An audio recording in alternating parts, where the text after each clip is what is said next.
The Lord be with you. And with your spirit. A reading from the Holy Gospel according to Matthew. Glory to you, O Lord. Jesus told his disciples in parable. A man going on a journey called his servants and entrusted his possession to them. To one he gave 5 talents, to another 2, to a third 1, to each according to his ability. Then he went away. Immediately the one who received 5 talents went and traded with them and made another 5. Likewise, the one who received 2 made another 2. But the man who received 1 went off and dug a hole in the ground and buried his master's money. After a long time, a master of those servants came back and settled account with them.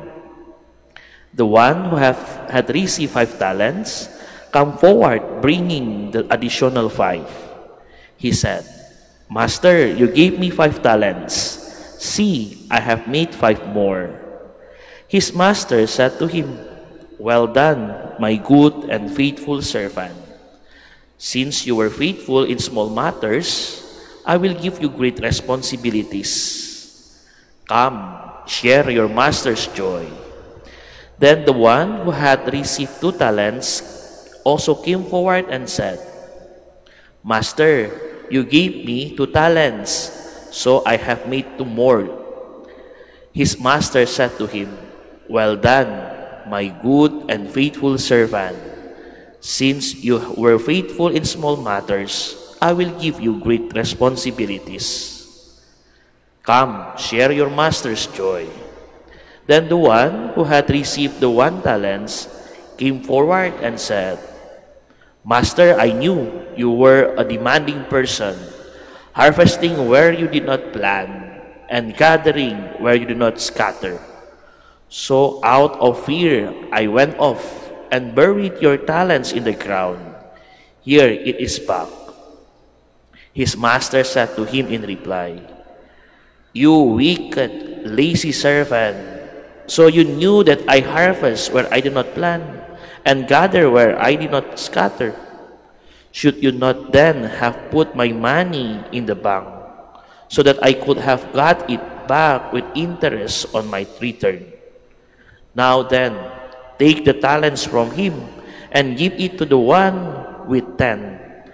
For everyone who has, more will be given, and he will grow rich.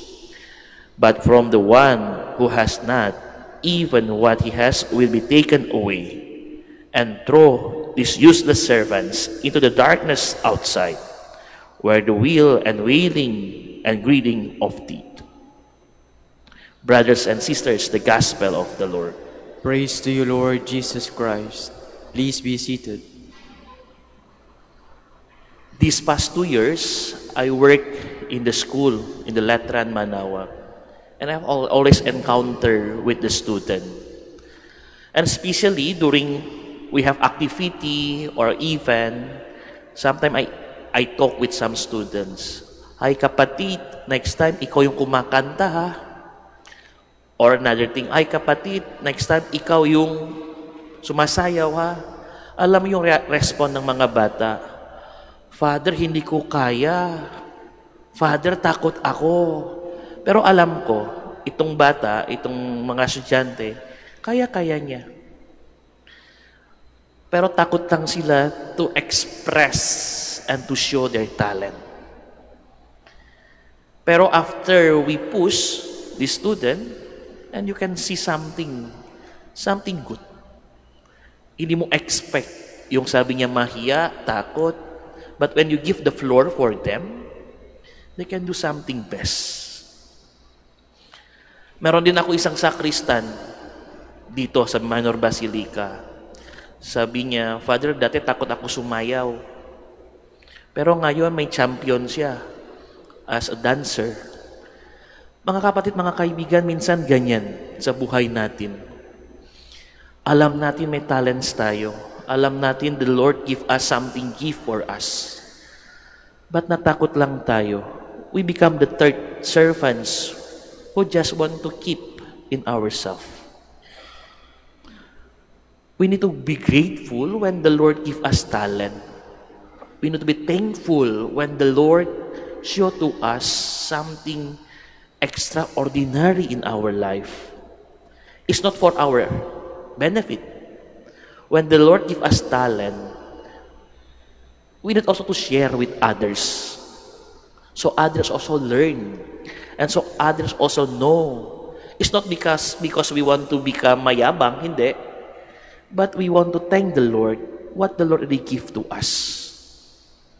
In the three servants we have here, the first and the two, do effort, doing something, and be fruitful. But the last, because of fear, walang gumalaw. Sometimes our fear, because we afraid, is kill ourselves. Sometimes our mediocrity, our mediocre, cannot do anything. When the Lord give you talent, when the Lord give you something in yourself, let's grow it. But don't compare. Don't compare you with other people. Because when God create you, you are unique.